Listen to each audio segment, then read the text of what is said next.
Welcome back, my dear student. In this new section that I decided to create for this course, we are going to be learning how to create websites from scratch. So all the knowledge that I gave you in the previous lectures are going to be applied here and then some. So we're going to be learning some extra things that we didn't learn before in the previous lectures. All right.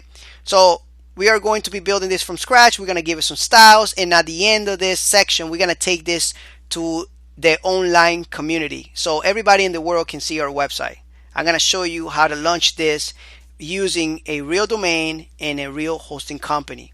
All right. And one of the best things about this is that I'm going to show you how to build a contact form so people can go and type in their message, click send, and that will go to your email. And that is done using PHP. All right. So I'm going to show you how to do a little PHP on this course as well. It's going to be pretty awesome. You're going to learn a lot of cool stuff, and I promise you it's going to be very simple. So anyway, if you're ready to learn, I'm ready to teach. Let's get it going, and I see you in the next lectures.